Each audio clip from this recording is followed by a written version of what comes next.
बच्चों आज हम लोग चतुर्भुज के बारे में पढ़ेंगे। चतुर्भुज क्या है, चतुर्भुज के प्रकार और उनके कुछ चतुर्भुज के विशिष्ट गुणधर्म के बारे में आज हम लोग यहाँ पर पढ़ेंगे करके। तो पहला ये है हमारा चतुर्भुज। चतुर्भुज है क्या? चतुर्भुज मतलब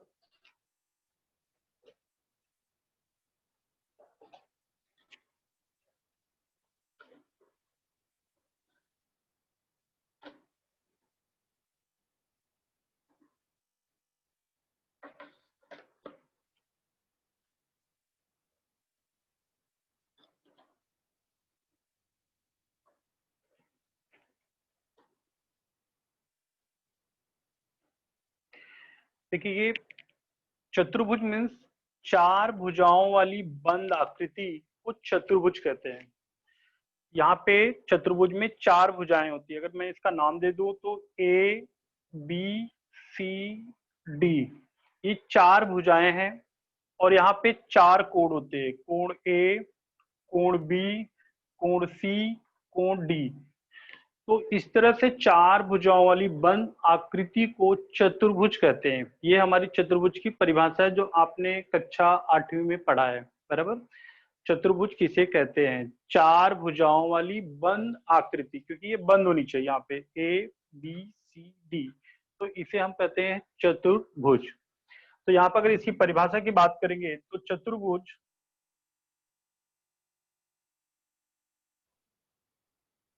तो हम लिख सकते हैं यहाँ पर चार भुजाओं वाली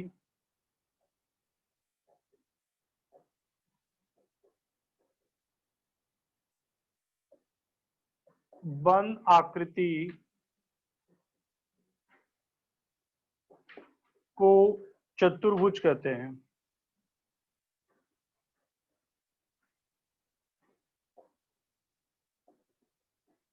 तो ये हो गया हमारी परिभाषा, चार भुजाओं वाली बंद आकृति को चतुर्भुज कहते हैं।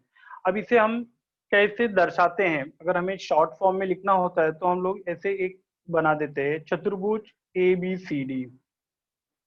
ये हो गया हमारा नाम इसका लिखते समय, चतुर्भुज ए बी सी डी। तो हम लोग संक्षिप्त में इस तरह से चिन्ह का उपयोग करते हैं, बराबर। ये हमारा हो गया चतुर्भुज। अब हम लोग पढ़ेंगे यहाँ पे चतुर्भुज के प्रकार कितने हैं।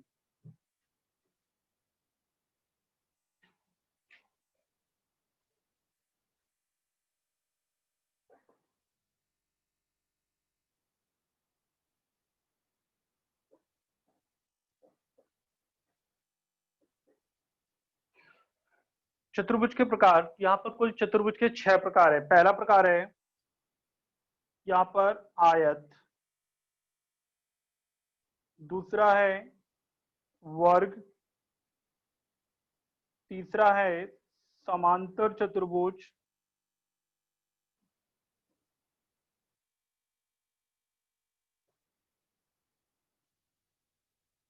चौथा है यहाँ पर समचतुर्भुज,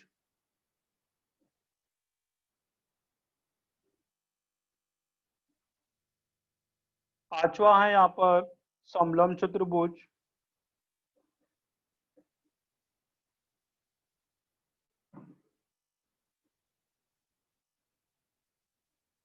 और अंतिम में यहाँ पर पतंग।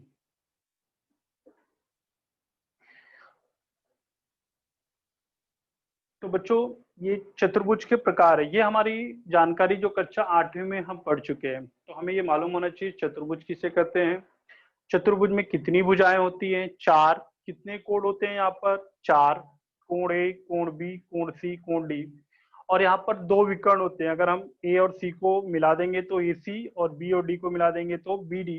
ये हमारे क्या दो विकर्ण है। तो इस तरह से इसके 6 घटक हो गए और ये प्रकार हो गए। तो यहाँ पर आयत, वर्ग, समांतर चतुर्भुज, समचतुर्भुज, समलंब चतुर्भुज और पतंग। तो ये 6 प्रकार है। लेकिन आज हम यहाँ पर मैं आपको आयत, वर्ग और समचतुर्भुज के कुछ विशिष्ट गुणधर्म के बारे में बताने जा रहा हूँ। तो ये आप इसकी परिभाषा और इसके प्रकार को चाहिए तो आप एक स्क्रीनशॉट ले सकते हैं करके, क्योंकि इसके बाद मैं इसे रब करूंगा और फिर मैं एक एक करके बाकी जो प्रकार है उसके बारे में बताऊंगा। तो ये हमारा चतुर्भुज है और चतुर्भुज के प्रकार है। तो ये बच्चों आपको समझ में आ गया चतुर्भुज किसे कहते हैं, क्योंकि कोई भी जब चतुर्भुज के बारे में यही पहले पूछेगा भाई चतुर्भुज किसे कहते हैं, तब आप बता सकते हैं कि चार भुजाओं वाली बंद आकृति को चतुर्भुज कहते हैं। तो चतुर्भुज के कितने प्रकार हैं? तो ये आपके प्रकार हैं आयत, वर्ग, समांतर चतुर्भुज, समचतुर्भुज, समलंब चतुर्भुज और पतंग। क्लियर?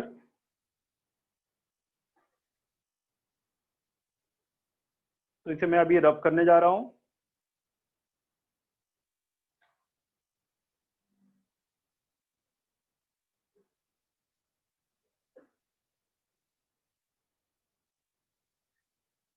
अब यहाँ पर हम लोग पढ़ेंगे, क्योंकि यहाँ पर जो हमें कक्षा 9th में है, हमें जो पढ़ना है समांतर चतुर्भुज, आयत, वर्ग और समलंब चतुर्भुज। हर प्रसंग्रह में अलग अलग है। तो ये अभी आपका प्रसंग्रह 5.1 हो चुका है, अभी हम लोग 5.2 की तरफ बढ़ रहे हैं। तो यहाँ पर क्या होगा कि जो हमें पढ़ना है वह है पहला आयत। आयत क्या है और आयत के गुणधर्म। तो सबसे पहले मैं आपको आकृति बनाता हूँ आयत की।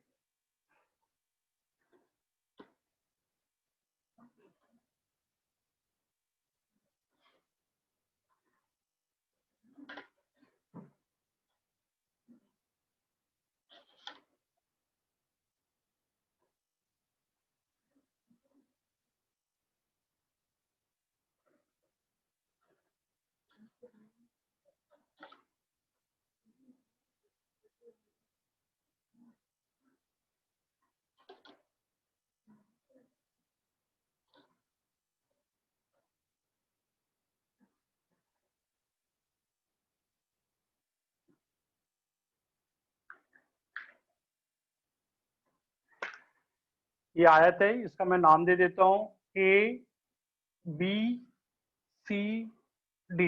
देखिए नाम लिखते समय आप कहीं पर से भी लिख सकते हैं, ए यहाँ भी ले सकते हैं, यहाँ पर भी ले सकते हैं। सिर्फ हमें ध्यान देना या तो वह घड़ी के विपरीत हो, विपरीत सुई एंटी क्लॉकवाइज बोलते हैं, या घड़ी की सुई जैसा हो क्लॉकवाइज।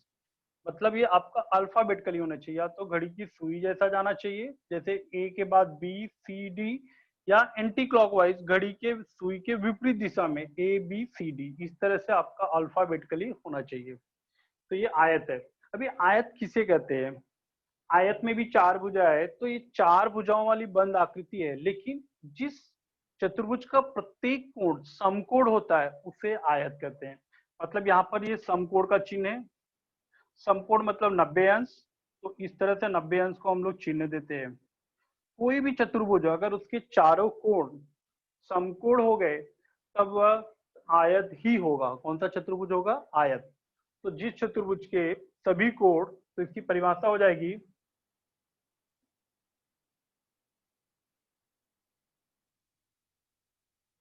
जिस चतुर्भुज के सभी कोण समकोण होंगे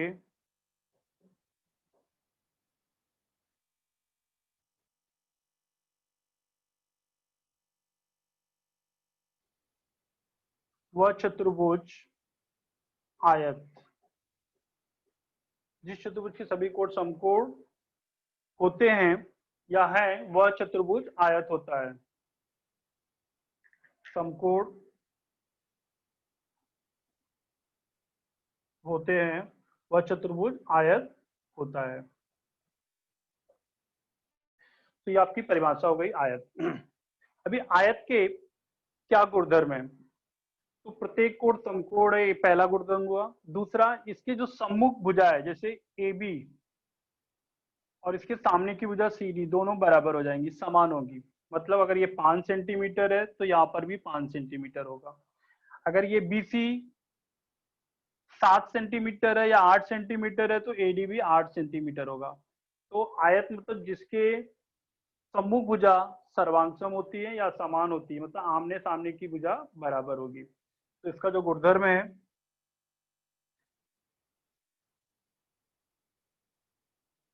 पहला,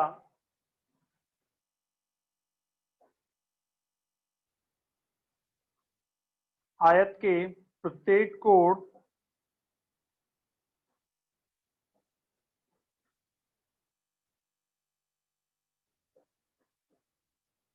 समकोण होते हैं।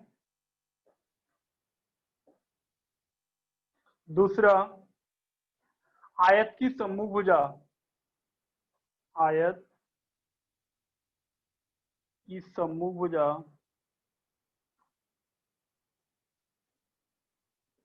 सर्वांगसम होती है। सर्वांगसम मतलब बराबर।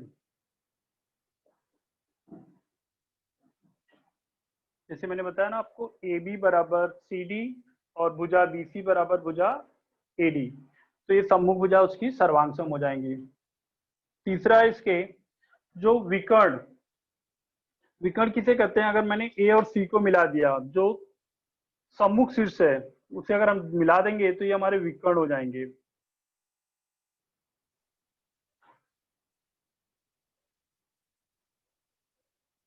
एसी विकर्ण, और अगर इसे मिला दिया मैंने,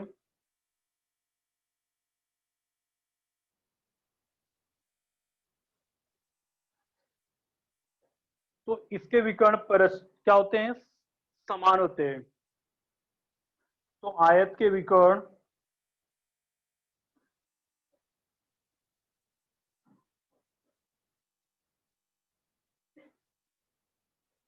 सर्वांगसम होते हैं। क्या होते हैं? सर्वांगसम होते हैं।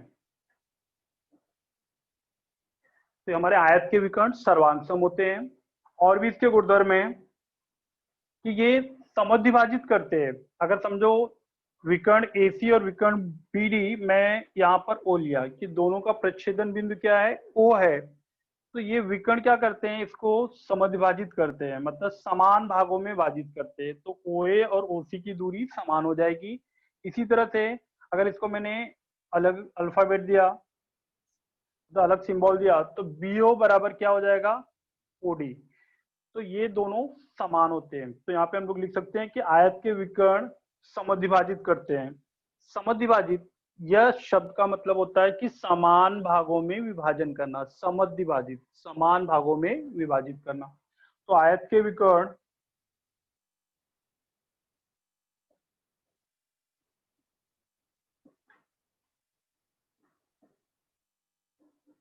समद्विभाजित करते हैं।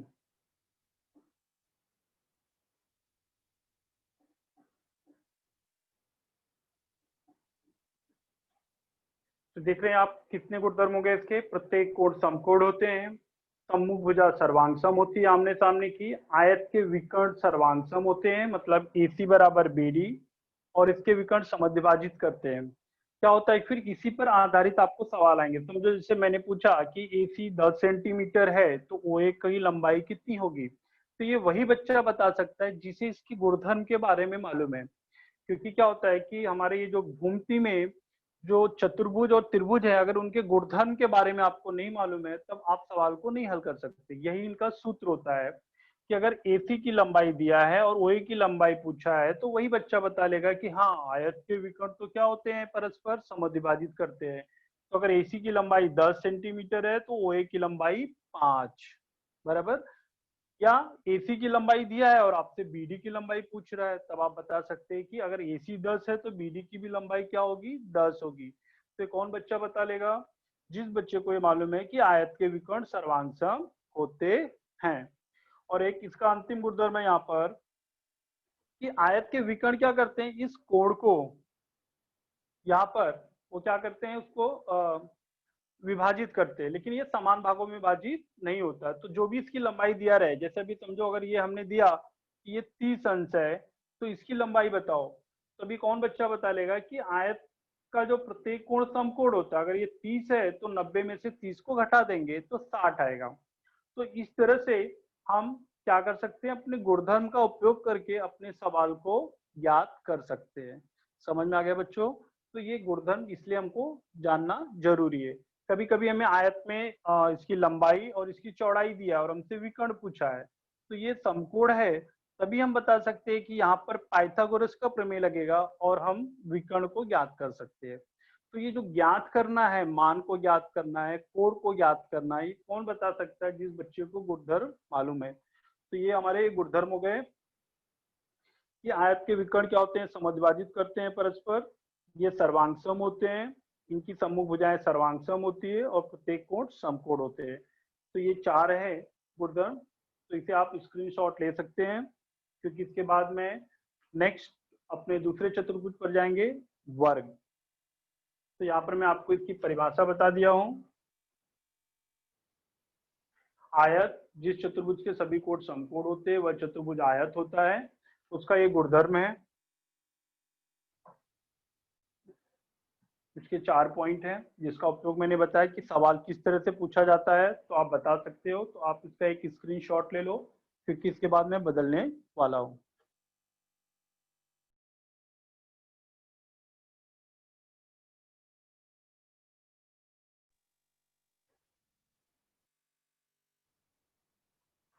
क्लियर? अभी हम लोग जाते हैं नेक्स्ट पे।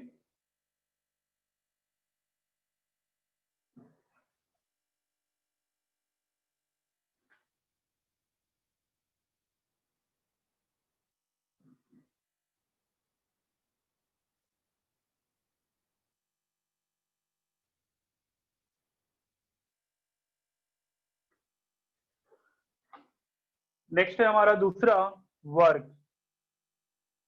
ये चतुर्भुज का प्रकार है, क्योंकि आज मैं आपको 3 प्रकार का गुणधर्म के बारे में बताने वाला हूँ, जिसमें से एक हमारा हो गया आयत। वर्ग है, वर्ग किसे कहते हैं? तो सबसे पहले वर्ग की मैं आकृति बना रहा हूँ। वर्ग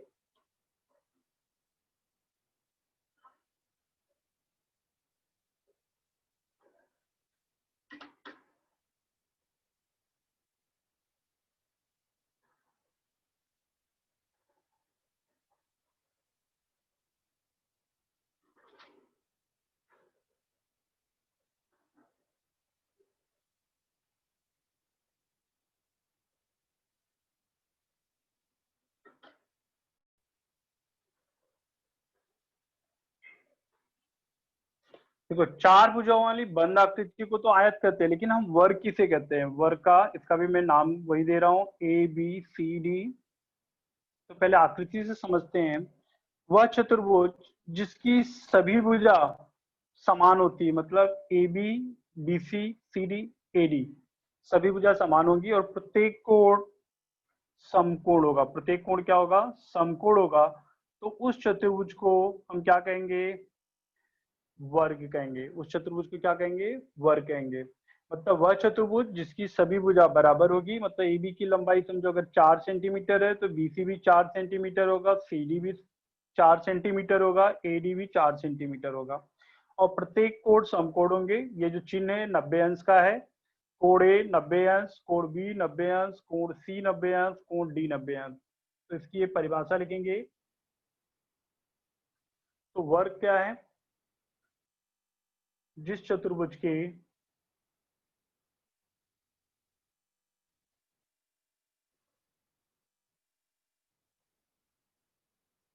सभी भुजा समान, सभी भुजाएं समान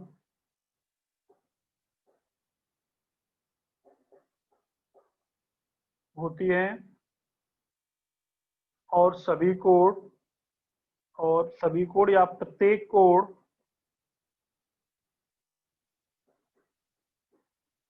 समकोण होता है।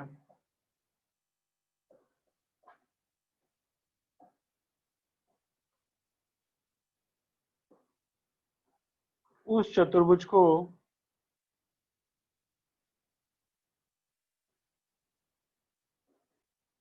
वर्ग कहते हैं। क्या कहते हैं? वर्ग। क्योंकि आपके पास 6 प्रकार है, तो आपको जानना होगा कि वर्ग किसे कहते हैं, पहचानना होगा। इसके लिए सभी भुजा समान, प्रत्येक कोण समकोण है, तो वह वर्ग होता है। अब इसके गुणधर्म के बारे में बात करेंगे।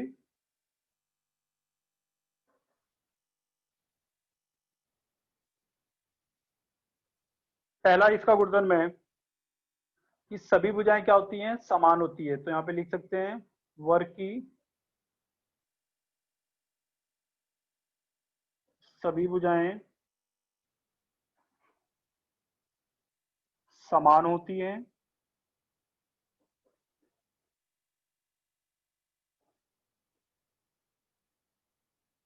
दूसरा, प्रत्येक कोण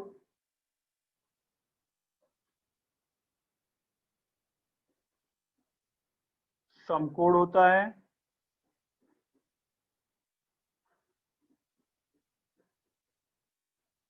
मतलब 90 अंश। तीसरा है इसका कि वर्ग के विकर्ण परस्पर सर्वांसम होते हैं। अभी विकर्ण क्या है, जैसे आयत में आपने देखा था कि इसके सम्मुख शीर्ष बिंदुओं को अगर हम मिला देंगे तो बन जाता है विकर्ण।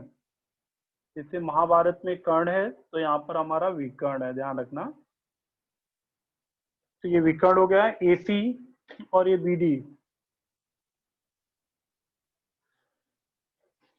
ये विकर्ण परस्पर सर्वांसम होते हैं। तो यहाँ पर लिखेंगे वर्ग के विकर्ण परस्पर सर्वांसम होते हैं।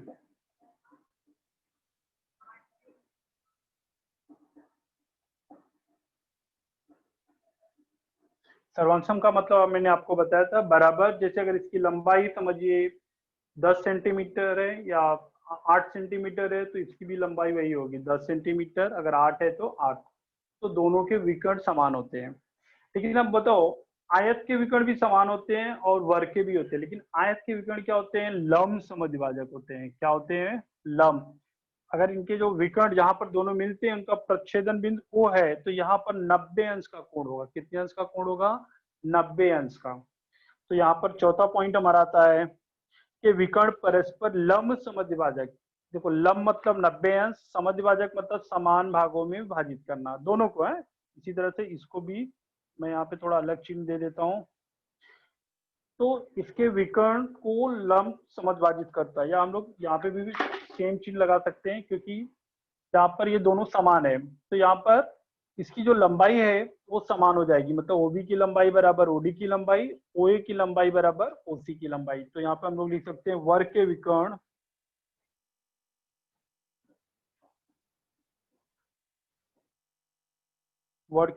परस्पर लंब समद्विभाजक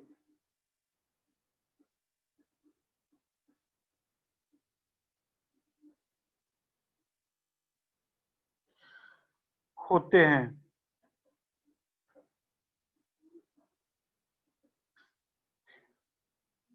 तो ये हमारा चौथा पॉइंट हो गया। पांचवा ये है, जो वर्ग के विकर्ण होते हैं, जो सम्मुख भुजा, सामने वाली भुजा को क्या करते हैं, वो समान भागों में विभाजित करते हैं, मतलब कोण को भी समद्विभाजित करते हैं।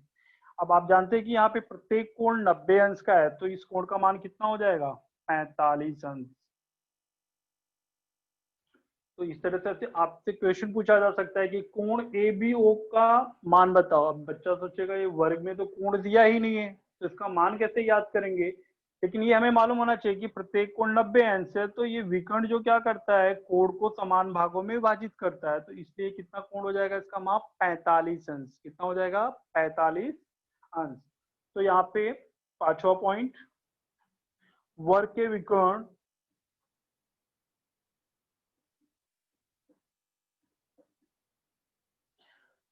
उसके सम्मुख कोण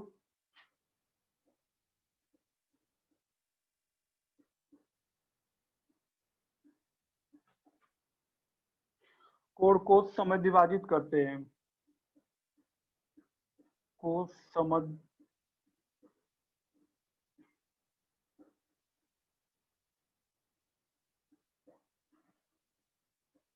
करते हैं।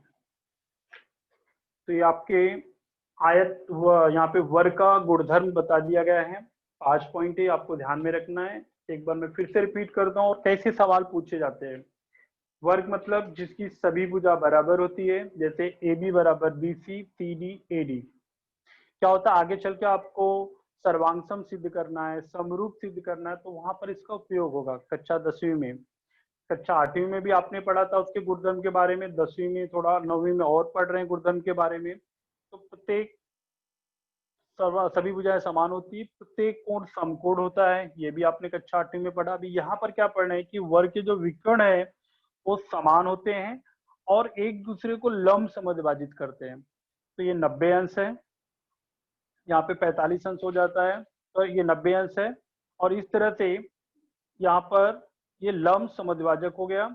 और इसका जो विकर्ण है ये सम्मुख कोण को क्या करता है, समान भागों में विभाजित करता है। मतलब ये 45 अंश है, यहाँ भी 45 अंश 45 अंश, यहाँ भी 45 अंश 45 अंश, और यहाँ भी 45 और 45 अंश।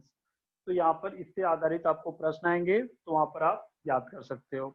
यहाँ पे देखिए कक्षा 10वीं में कभी कभी पूछा जाता है कि इसकी विकर्ण की लंबाई दिया और आपसे वर्ग की भुजा पूछी जाती है। तो यहाँ पर हमें मालूम है कि इसके विकर्ण सर्वांग सम होते हैं, ये लंबसमद्भाजक है, तो ये इसका आधा हो जाएगा।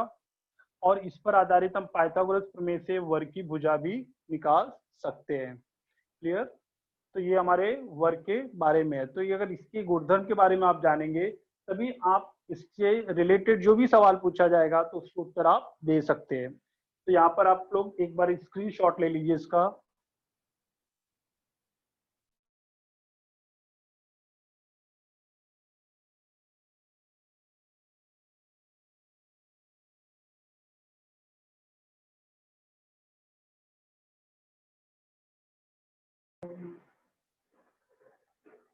तो आप लोगों ने इसका स्क्रीनशॉट ले लिया है बच्चों, क्योंकि आगे भी हम लोग आयत पढ़े, इसके बाद वर्ग, अब हम लोग पढ़ने जा रहे हैं समचतुर्भुज।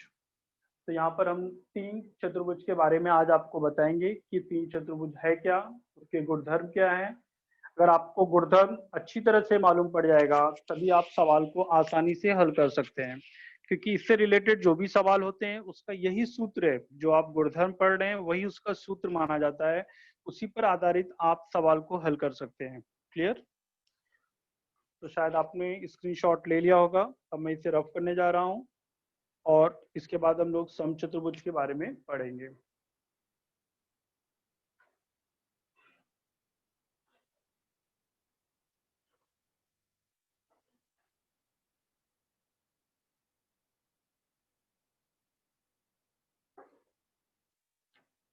अगला त्रिभुज है हमारा, चतुर्भुज है हमारा समचतुर्भुज।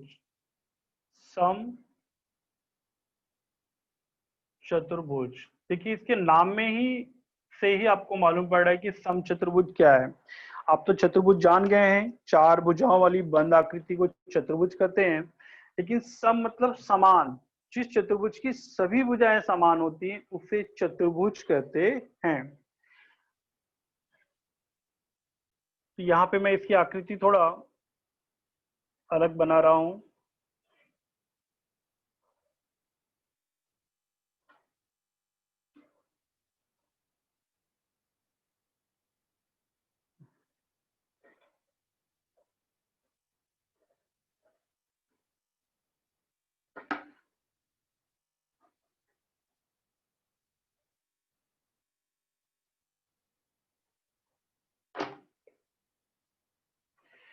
जिस चतुर्भुज की सभी, इसका मैं नाम दे देता हूं ए बी सी डी। थोड़ा सा ये बड़ा हो गया इसलिए आपको देखने में लग रहा होगा कि नहीं है, लेकिन ये सम चतुर्भुज मतलब इसकी सभी भुजा बराबर है। मैंने इसलिए ऐसा बनाया जिससे आपको आयत और समचतुर्भुज में कंफ्यूजन नहीं हो। इसमें सिर्फ चारों भुजा समान होती है इसलिए इसका नाम समचतुर्भुज है। वर्ग, वर्ग में भी वही है, चारों भुजा समान होती है, लेकिन वर्ग में क्या होता है, प्रत्येक कोण समकोण होता है। एक थोड़ा सा उसके गुणधर्म में थोड़ा सा परिवर्तन होने से उसका नाम बदल जाता है, उसके गुणधर्म बदल जाते हैं। तो ये चतुर्भुज, तो यहाँ पे इसकी परिभाषा हो गई कि वह चतुर्भुज जिस चतुर्भुज की सभी भुजाएं समान होती है उसे क्या कहते हैं, सम चतुर्भुज कहते हैं। तो इसकी परिभाषा हो गई हमारी, जिस चतुर्भुज की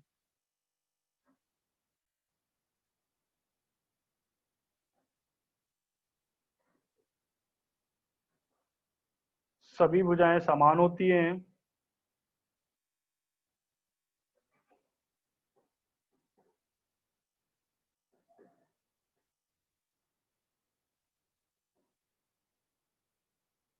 उसे सम चतुर्भुज कहते हैं। क्या कहते हैं उसे, सम चतुर्भुज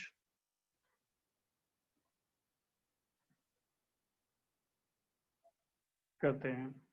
तो ये आपकी परिभाषा हो गई कि वह चतुर्भुज जिसकी सभी भुजा समान होती है उसे क्या कहते हैं, सम चतुर्भुज। अब आते हैं इसके गुणधर्म के बारे में।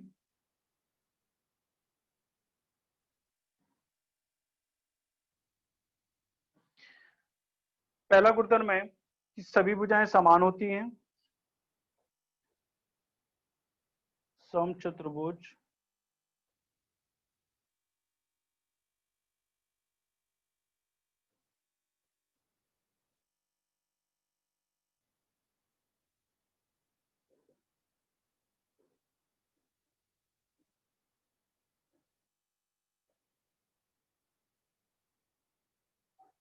सभी भुजाएं समान होती हैं। दूसरा है इसके सम्मुख कोण सर्वांग सम होते हैं। सम्मुख कोण मतलब जैसे कोण ए, अगर कोण ए का मान यहाँ पर है 60 अंश, तो कोण सी का भी मान क्या हो जाएगा 60 अंश। मतलब इसके सम्मुख कोण क्या हो जाते हैं, सर्व सर्वांगसम हो जाते हैं। क्या हो जाते हैं, सर्वांगसम हो जाते हैं। तो समचतुर्भुज के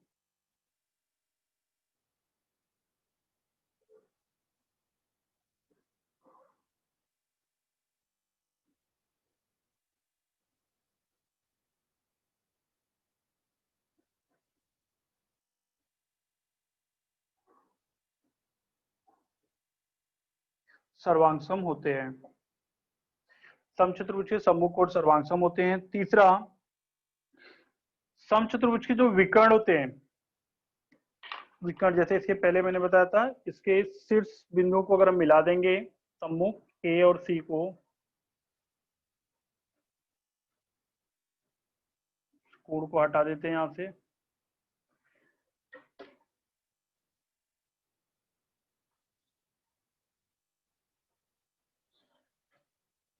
तो ये लंब समद्वाजक होते हैं। क्या हो जाते हैं, लंब समद्वाजक। मतलब ये चारों 90 अंश का कोण बनाते हैं। तो समचतुर्भुज के सम्मुख, समचतुर्भुज के विकर्ण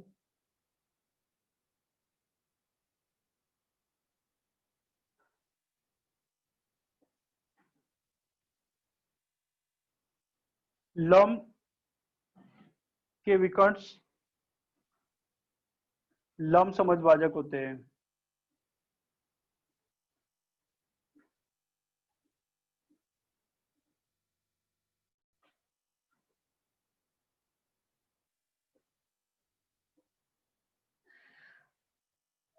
तो ये इसके विकर्ण होते हैं, वो लंब समद्वाजक होते हैं, लेकिन इनके विकर्ण समान नहीं होते हैं। ध्यान रखना, इसके विकर्ण समान नहीं होंगे, इनके विकर्ण अलग अलग होंगे। लेकिन ये क्या करेंगे, इन दोनों को, और अगर इसको मैंने वी से बनाया और इसको, तो ये इसको समान भागों में विभाजित करेंगे और ये 90 अंश का कोण बनाएंगे।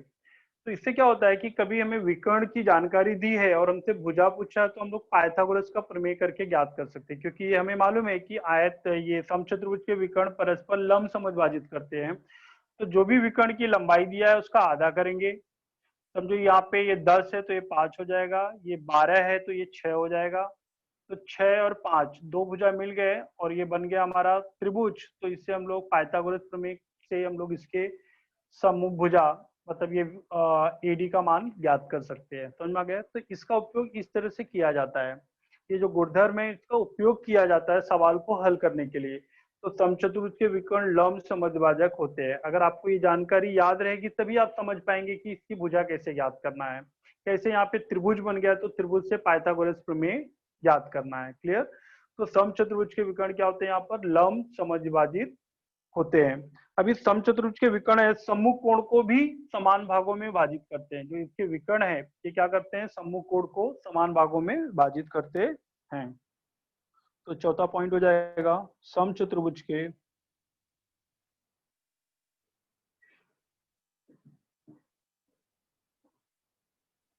विकर्ण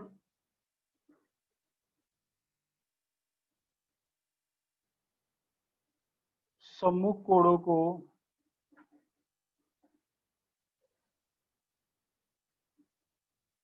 समद्विभाजित करते हैं। क्या करते हैं, समद्विभाजित करते हैं।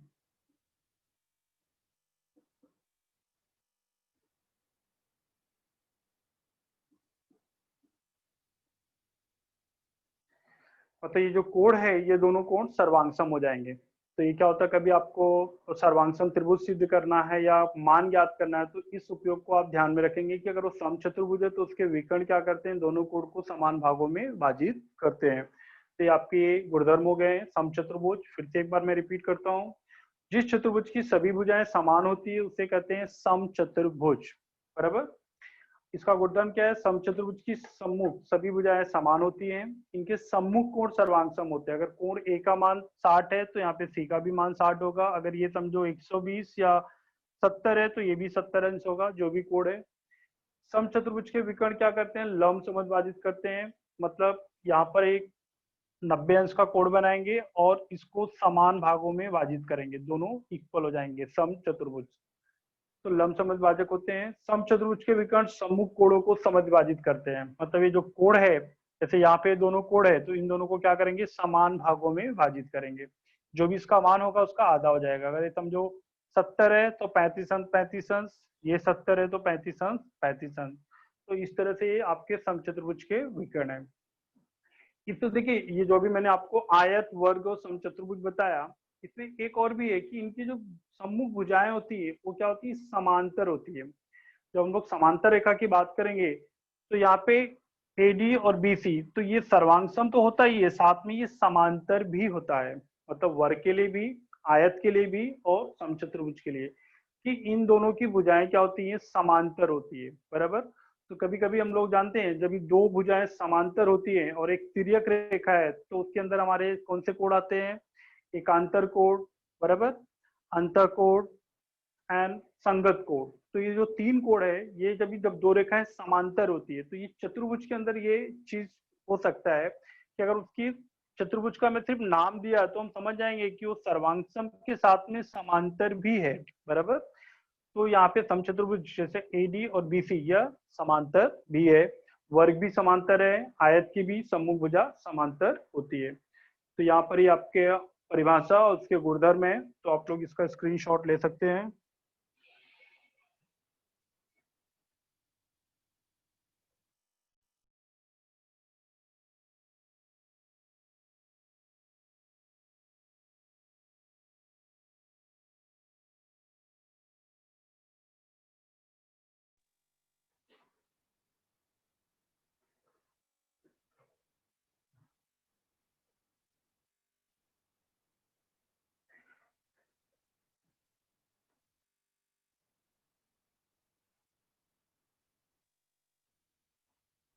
ये हो गया बच्चों।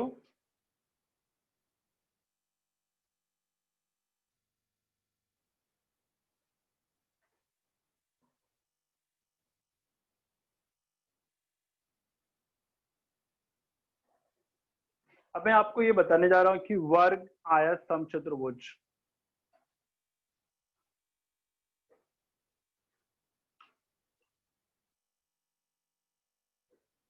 अभी ये सब में अंतर क्या है, बराबर। अगर हम लोग लेंगे वर्ग,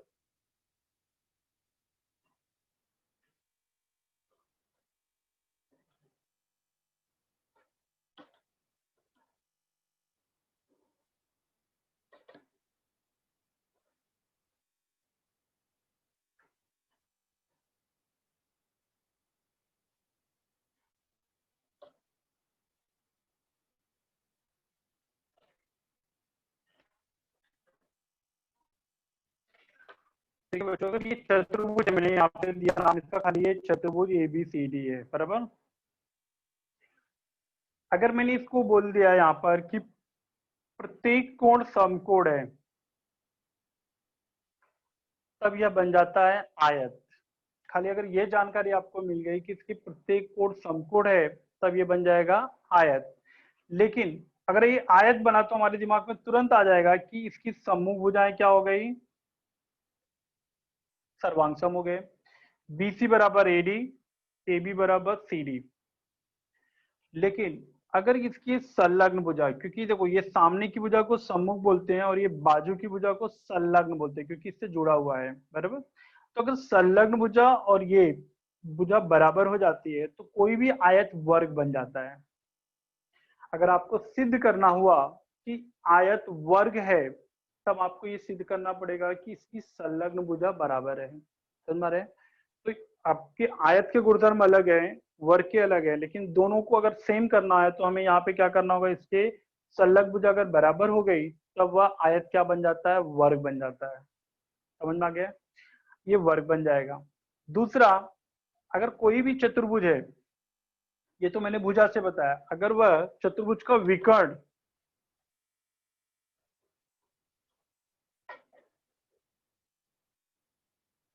मैं आपको वर्ग और आयत के अंतर के बारे में बता रहा हूं।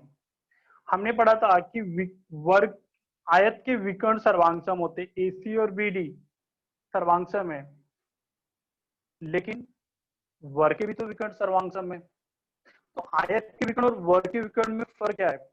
जिस चतुर्भुज का विकर्ण समान होगा तो वह आयत होता है, राइट। मतलब यहाँ पे ये सम्मुख भुजा समान होगी, साथ में विकर्ण भी समान होने चाहिए, तब वह जाकर वो आयत कंप्लीट होता है, राइट। तो यहाँ पर क्या होगा कि अगर इसके विकर्ण लंब समद्विभाजक हो गए, अगर आयत के विकर्ण लंब समद्विभाजक हो गए तब वह बन जाता है वर्ग। क्योंकि ये गुणधर्म वर्ग का है कि वर्ग के विकर्ण क्या होते हैं? लंब समद्विभाजक होते हैं। आयत के भी विकर्ण समद्विभाजित करते हैं, समान भागों में विभाजित करेंगे, राइट। लेकिन वो 90 अंश नहीं होगा, वह लंब समद्विभाजक नहीं होगा। तो लंब समद्विभाजक के लिए हमें क्या चाहिए? वर्ग। तो अगर कोई भी आयत के विकर्ण लंब समद्विभाजित अगर हो गए तो वह बन जाता है वर्ग। तो ये मैंने आपको भुजा से बताया, और ये विकर्ण, तो ये दोनों गुणधर्म आगे चल के आपको काम आएंगे किसी सवाल को हल करने के लिए, कि उसके विकर्ण अगर लंब समद्विभाजक हो गए तो वह क्या बन जाता है? वर्ग बन जाता है। अगर आयत के विकर्ण समद्विभाजित करते हैं लेकिन वर्ग के विकर्ण क्या करते हैं? लंब समद्विभाजित करते हैं। समझ में आया बच्चों? ये मैंने यहाँ पे बताया आयत और वर्ग के गुणधर्म। अब देखिए समचतुर्भुज और वर्ग, समचतुर्भुज और वर्ग, क्योंकि समचतुर्भुज और वर्ग में क्या फर्क है? देखिए हम लोग ये भी डायग्राम अक्सर समचतुर्भुज के लिए बनाते हैं।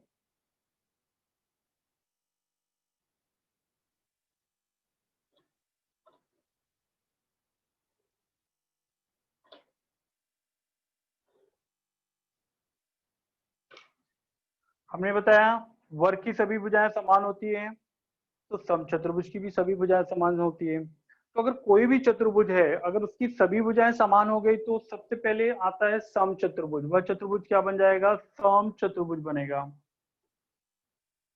तो हमारा चतुर्भुज एबीसीडी क्या हो गया? चतुर्भुज एबीसीडी एक समचतुर्भुज है।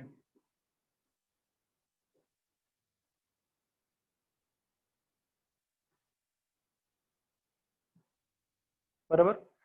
अभी समचतुर्भुज को अगर हमें वर्ग बनाना है तो हमें क्या करना होगा? इसका प्रत्येक कोण, अगर प्रत्येक नहीं एक कोण अगर इसका 90 अंश प्रूफ हो गया, ये सब हमें सिद्ध करने के लिए आता है आगे चलकर, कि अगर कोई समचतुर्भुज है उसका अगर एक कोण समकोण हमने बना दिया तब यह बन जाता है वर्ग। क्या बन जाता है? वर्ग। तो समचतुर्भुज की सम्मुख भुजा समान होती हैं, वर्ग की भी बनाते हैं समान होती है, लेकिन अगर समचतुर्भुज का एक कोण समकोण हो गया तो ये समझिए आपकी आकृति क्या बन जाती है? वर्ग बन जाती है, अपने आप वर्ग बन जाएगी। कैसे? कि ये समांतर है, ये भी समांतर है, और समांतर कोणों का योगफल क्या होता है? मतलब समांतर भुजा है तो इसके अंत कोणों का योगफल 180 अंश होता है। अगर ये 90 है तो ये भी 90 अंश हो गया, मतलब समकोण। इसी तरह से ये दोनों रेखा समांतर है तो इनके बीच में कौन सा कोण बन रहा है? अंत कोण। तो अंत कोणों का योगफल 180 अंश होगा, फिर 180 में से 90 गया तो 90 अंश। या हम लोग ऐसे भी बोल सकते हैं समचतुर्भुज के सम्मुख कोण सर्वांग होते हैं तो 90 अंश, ये 90 है तो यह भी 90 अंश हो गया। तो इस तरह से क्या बन जाता है? वर्ग। तो हमें चारों कोणों को सिद्ध नहीं करना है 90 अंश, सिर्फ एक समचतुर्भुज का अगर एक कोण 90 अंश का हो गया तब वह बन जाता है वर्ग। तो समचतुर्भुज और वर्ग तो आपको एक जैसा दिखेगा लेकिन दोनों में फर्क है, क्योंकि वर्ग का प्रत्येक कोण समकोण होता है। क्लियर? तो ये मैंने आपको थोड़ा अंतर दिया वर्ग और समचतुर्भुज में। क्लियर? लेकिन समचतुर्भुज के जो विकर्ण होते हैं वो असमान होते हैं, लेकिन वर्ग के विकर्ण क्या होते हैं? समान होते हैं। फिर से मैं रिपीट कर रहा हूँ, वर्ग के विकर्ण समान होंगे और लंब समद्विभाजक होंगे। समचतुर्भुज के विकर्ण भी लंब समद्विभाजक होंगे, लेकिन समचतुर्भुज के विकर्ण असमान होंगे। लंब समद्विभाजक होंगे लेकिन दोनों का मान समान नहीं होगा। समझ में आ गया? तो इस तरह से AC और BD अगर ये दोनों हमारे समान हो जाते हैं तब वो बन जाता है समचतुर्भुज, वर्ग बन जाएगा। क्या बन जाएगा? वर्ग बन जाएगा। तो क्या होता है कि जब हमें कभी सिद्ध करना होता है तो इस तरह से वो जानकारी देते हैं कि कोई या तो कोण या हम लोग विकर्ण को सिद्ध कर सकते हैं कि वर्ग का गुणधर्म उसके अंदर आ जाए। क्लियर? तो ये हमारा समचतुर्भुज और वर्ग है। सबसे पहले आपको जो भी वर्ग, समचतुर्भुज और आयत है, पहले प्रत्येक का गुणधर्म अच्छे से तैयार करना है, उसे ध्यान में रखना है। तभी आप उसकी तुलना दूसरों से कर सकते हैं, क्या अंतर है, उसमें क्या परिवर्तन करेंगे कि आपका वह कंप्लीट हो जाएगा। क्लियर? Any doubt? किसी बच्चे को कोई डाउट है?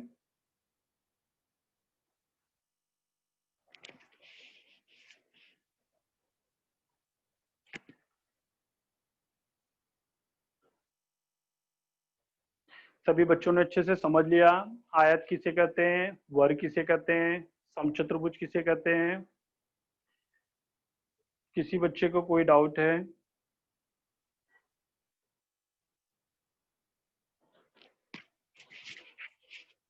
तो आज बच्चों ने समझ लिया चतुर्भुज किसे कहते हैं। अब आप लोग जान सकते हैं क्या रहता है कि ये छोटी कक्षाओं से भी हमें त्रिभुज चतुर्भुज, देखिए ये 10वीं तक हमारे पोर्शन में यही है, सिर्फ त्रिभुज और चतुर्भुज, कितना सिंपल है। त्रिभुज 3 भुजाओं वाली बंद आकृति को त्रिभुज कहते हैं, 4 भुजाओं वाली बंद आकृति को चतुर्भुज कहते हैं। ये परिभाषा हो गई। चतुर्भुज में पूरे 10 घटक होते हैं, 4 भुजाएं होती हैं, 4 कोण होते हैं और 2 विकर्ण होते हैं।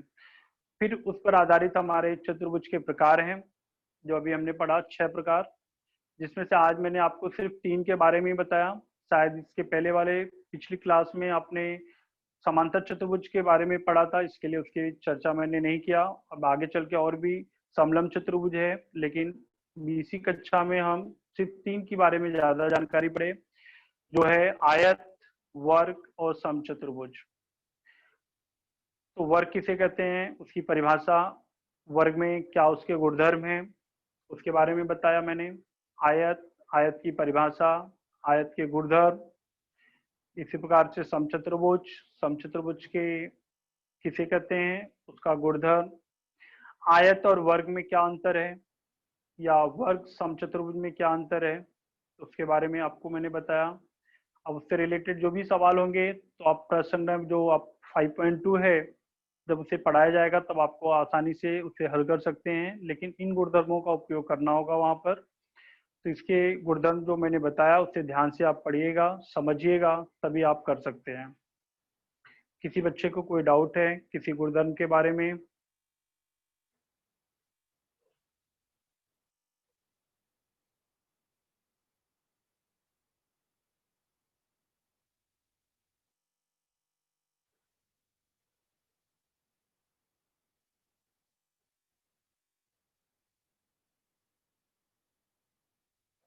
किसी बच्चे को डाउट है कुछ?